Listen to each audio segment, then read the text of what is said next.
Everyone, आज मैं आप लोगों को प्राकृत संख्या, पूर्ण संख्या और पूर्णांक के बारे में समझाने वाली हूँ और इससे रिलेटेड कुछ प्रश्नों पर हम चर्चा भी करेंगे। तो चलिए स्टार्ट करते हैं। देखिए, सबसे पहले आता है प्राकृत संख्या। अगर मैं आप लोगों को कहूँ कि प्रकृति में हम किसी भी चीज़ को कहाँ से गिनना स्टार्ट करते हैं, 1 से, तो जो प्राकृत संख्या है वो 1 से स्टार्ट होती है। हम कह सकते हैं कि जो गिनती है वो प्राकृत संख्या कहलाती है, या जो गणन संख्याएं हैं वो प्राकृत संख्या कहलाती है। तो देखिए, प्राकृत संख्या हो गई 1, 2, 3, 4 और देखिए ये कहाँ तक जाती है, अनंत तक। ठीक है, अब हम आते हैं पूर्ण संख्या पर। जब हम प्राकृत संख्या में शून्य को मिला देते हैं तो हमें पूर्ण संख्या प्राप्त होती है। तो देखिए, पूर्ण संख्या हो गई 0, 1, 2, 3 डैश डैश और ये भी अनंत तक जाती है। ठीक है, अब हम आते हैं पूर्णांक पर। जितनी भी धनात्मक संख्या है, जितनी भी ऋणात्मक संख्या है वो शून्य है, इनको जब हम मिला देते हैं तो हमें पूर्णांक प्राप्त होता है। तो पूर्णांक है वो दोनों साइड अनंत तक जाता है, बीच में हो गया ये 0। अब 0 के इधर सारी प्लस वाली संख्या आ जाएगी, 0 के इधर सारी माइनस वाली संख्या आ जाएगी। तो ये हो गया -1, -2 डैश डैश और ये हो गया +1, +2 डैश डैश। तो प्राकृत संख्या, पूर्ण संख्या और पूर्णांक के बारे में हमने अभी जाना और समझा। अब चलिए, इससे रिलेटेड कुछ प्रश्न जो अक्सर एग्जाम में पूछे जाते हैं, हम उनके बारे में चर्चा करेंगे। तो देखिए, पहला प्रश्न पूछा जाता है कि सबसे छोटी प्राकृत संख्या कौन सी है। तो देखिए, हम बता सकते हैं कि सबसे छोटी प्राकृत संख्या क्या हो गई, 1। ठीक है, अब पूछा जाता है कि सबसे बड़ी प्राकृत संख्या कौन सी है। तो देखिए, प्राकृत संख्या है वो अनंत तक जाती है, तो हम उत्तर में लिख सकते हैं कि सबसे बड़ी प्राकृत संख्या को बता पाना संभव नहीं है। अब हम आते हैं पूर्ण संख्या पर। प्रश्न पूछा जाता है कि सबसे छोटी पूर्ण संख्या कौन सी है। तो देखिए, हम कह सकते हैं कि सबसे छोटी पूर्ण संख्या है 0 या 0। फिर प्रश्न आता है कि सबसे बड़ी पूर्ण संख्या कौन सी है।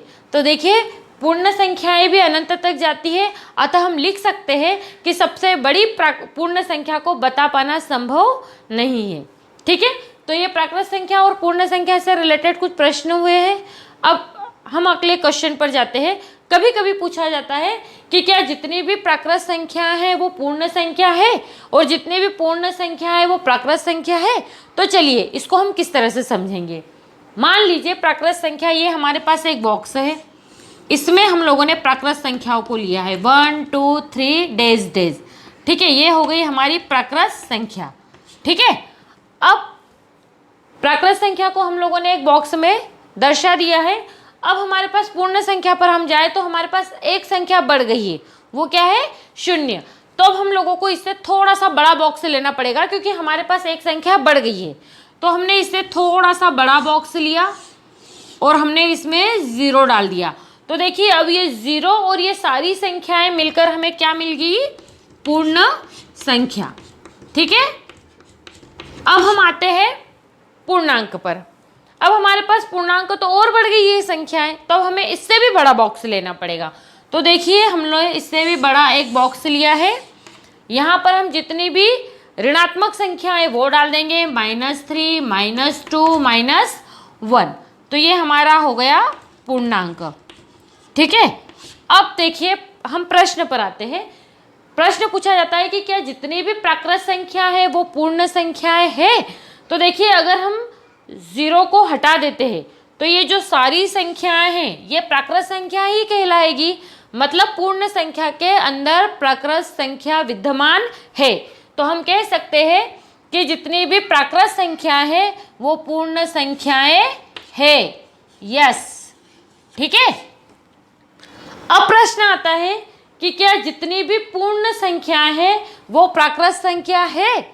तो देखिए, पूर्ण संख्या में 0 भी आता है, लेकिन हमारे प्राकृत संख्या में 0 नहीं है। मतलब जितनी भी पूर्ण संख्याएं हैं वो प्राकृत संख्या नहीं है। तो देखिए, हम जब यहाँ से ऊपर जाते हैं तो ये हो जाता है 9।